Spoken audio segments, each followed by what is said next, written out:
بسم الله الرحمن الرحيم.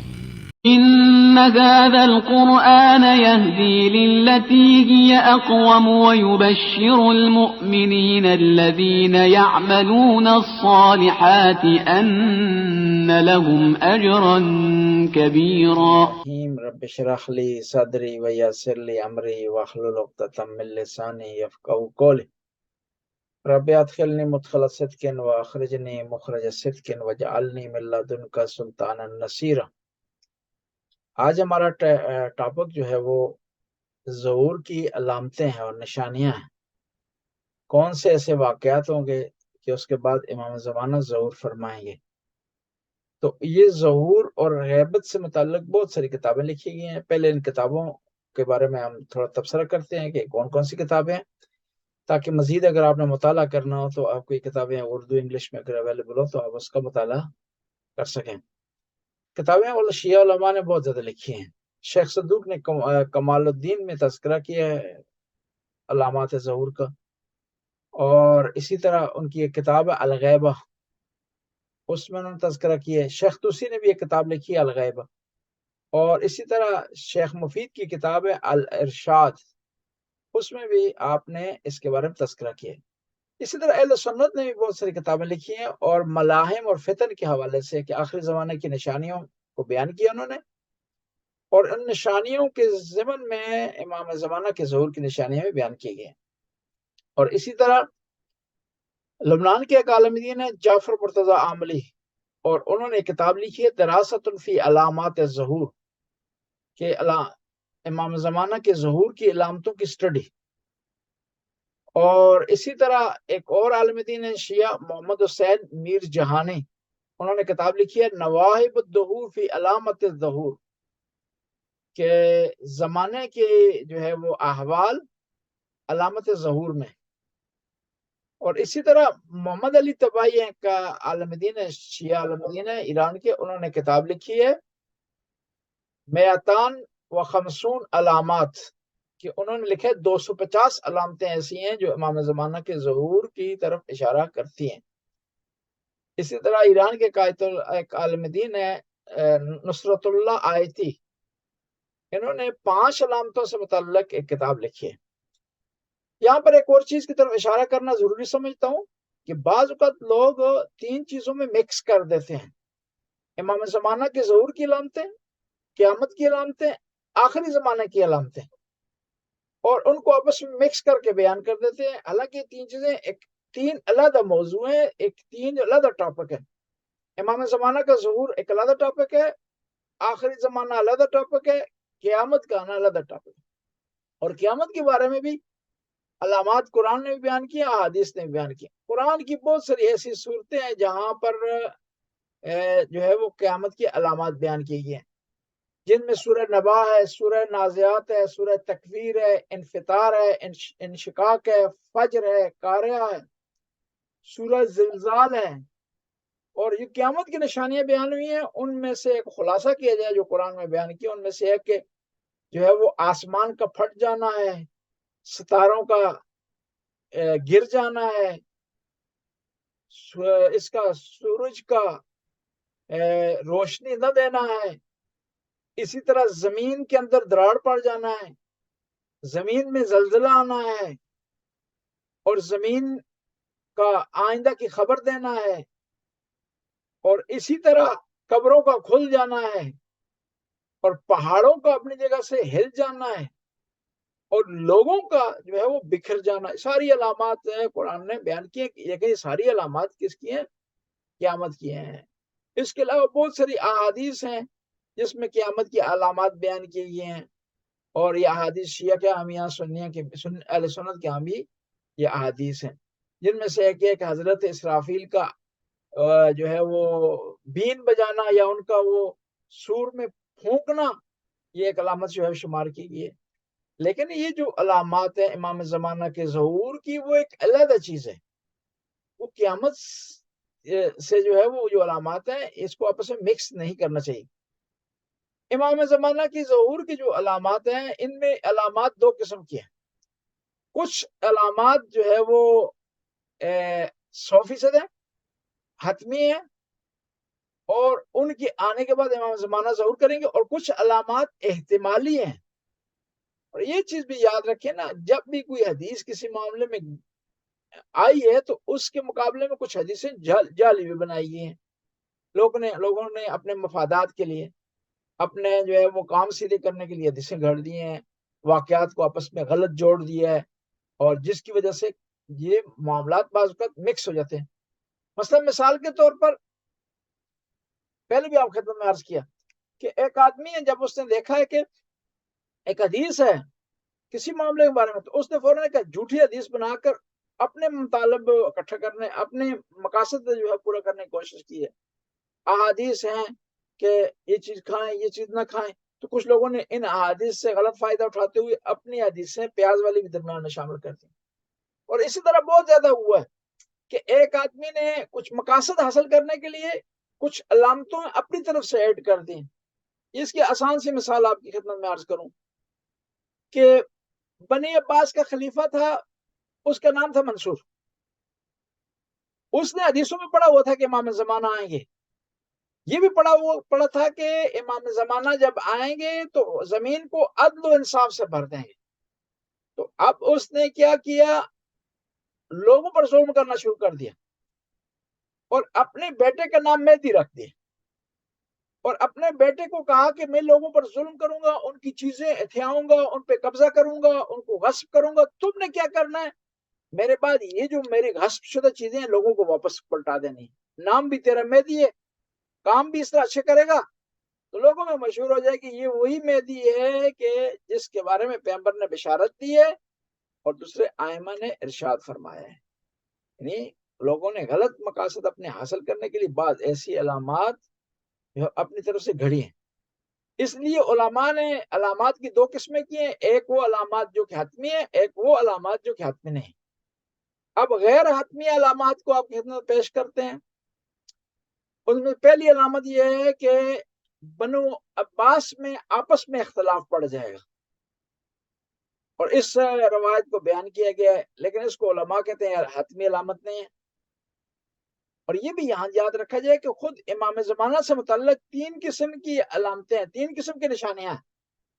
ایک جو ہے وہ غیبت کے زمانے کی نشانی ہے، دوسری امام زمانہ کے ظہور کی نشانی ہے، تیسری امام زمانہ کی حکومت میں جو واقعات ہوں گے وہ بھی نشانی کے طور پر پیش کیے گئے ہیں۔ یہ بھی تینوں آپس میں مکس نہیں ہونے چاہیے، یہ تینوں تین علیحدہ علیحدہ جو ہے ٹاپک ہیں۔ اور اسی طرح ایک روایت میں بیان کیا گیا کہ بنی عباس کا ایک بادشاہ ہوگا جس کا نام عبداللہ ہوگا، وہ قتل ہو جائے گا۔ اسی طرح جو غیر حتمی روایات میں علامتیں بیان کی گئی، نشانیاں بیان کی، ان میں سے یہ ہے کہ رمضان کا درمیان ہوگا، اور اس درمیان میں کیا ہوگا، سورج کو گرن لگ جائے گی، تو یہ علامت شمار کی گئی ہے۔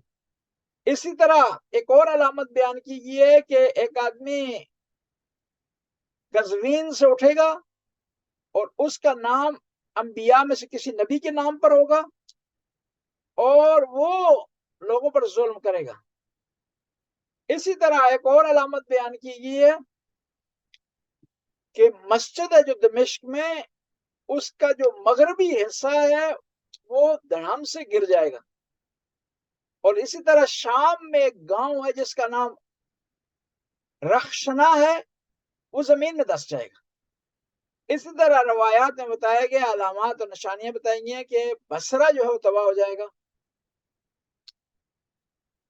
اور اسی طرح جو آدمی سفیانی کے خلاف قیام کرے گا وہ قتل ہو جائے گا۔ مسجد کوفہ کی دیوار جو ہے گر جائے گی، اور اس کے بارے میں پہلے بھی آپ کو خدمت میں عرض کر چکا ہوں کہ ایک دفعہ فیس بک پہ آیا کہ امام زمانہ کی ظہور کی علامتوں میں سے ایک علامت یہ ہے کہ مسجد کوفہ کی دیوار گر جائے گی، اور دیوار بھی وہ گرے گی جو صوبان دروازے کے پاس ہے۔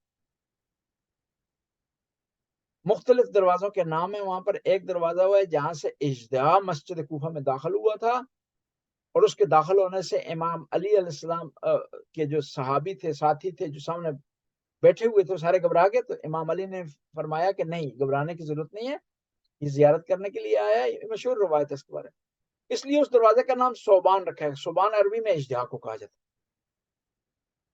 وہاں فیس بک پہ لکھا ہوا تھا کہ جو سبحان دروازے کے پاس دیوار ہے وہ گر جائے گی، یہ علامت ظہور میں سے ہے، اور یہ دیوار ابھی گر گئی ہے۔ اتفاقاً ہم زیارات پر گئے ہوئے تھے، اسی ٹائم پہ اس دیوار کے سامنے بالکل صحیح سالم تھی وہاں دیوار، لیکن فیس بک پہ مشہور ہو گیا تھا کہ بھائی یہ علامت ہو گئی ہے اور امام زمانہ کا ظہور جو ہے وہ ہونے والا ہے۔ یعنی اس قسم کی من گھڑت چیزیں بعض اوقات فیس بک پر پھیلا دی جاتی ہیں، اور بعض چیزیں ہیں حقیقت ہیں، لیکن وہ حقیقت کو بعض اوقات غلط رنگ دیا جاتا ہے۔ اس میں کوئی شک نہیں کہ کربلا کے چپے چپے پر امام حسین کا خون ہے، لیکن اس دن یوٹیوب پہ ایک ویڈیو لگ گئی جس میں یہ دکھایا گیا کہ کربلا میں ابھی جہاں سے کھدائی ہو رہی ہے وہاں سے خون نکل رہا ہے نیچے۔ تو میں نے وہاں دوستوں کو فون کیا، انہوں نے کہا کہ ایسا معاملہ یہاں پر نہیں۔ یعنی بعض اوقات ہمارے جو نادان لوگ دشمن کے بہکاوے میں آ جاتے ہیں، آ کر کے ایسے کام کرتے ہیں جس سے مذہب کی بدنامی ہوتی ہے۔ امام حسین علیہ السلام کی مظلومیت کے لیے اور بہت سی چیزیں کافی ہیں، ضروری نہیں ہے کہ اس کے لیے ہم نعوذ باللہ کوئی من گڑت چیز بنائیں، یہ جھوٹی چیز بنائیں، یہ افواہ پھیلائیں، اس کی ضرورت نہیں ہمیں۔ بس یہ میں عرض کر رہا تھا کہ ظہور کی جو علامتیں ہیں ان میں سے ایک اور علامت جو غیر حتمی ہے وہ یہ ہے کہ ایک پرچم، سیاہ پرچم والے لوگ مشرق سے کوفہ کی طرف آئیں گے، اور ان کا آنا اس بات کی دلیل ہوگی کہ امام زمانہ کا ظہور نزدیک ہے۔ اور اسی طرح جو علامات بیان کی گئی ہیں امام زمانہ کی ظہور کی، ان میں سے یہ ایک علامت یہ ہے کہ فرات کا جو پانی ہے، نہر فرات کا، اس میں طوفان آئے گا یا اس میں سیلاب آئے گا۔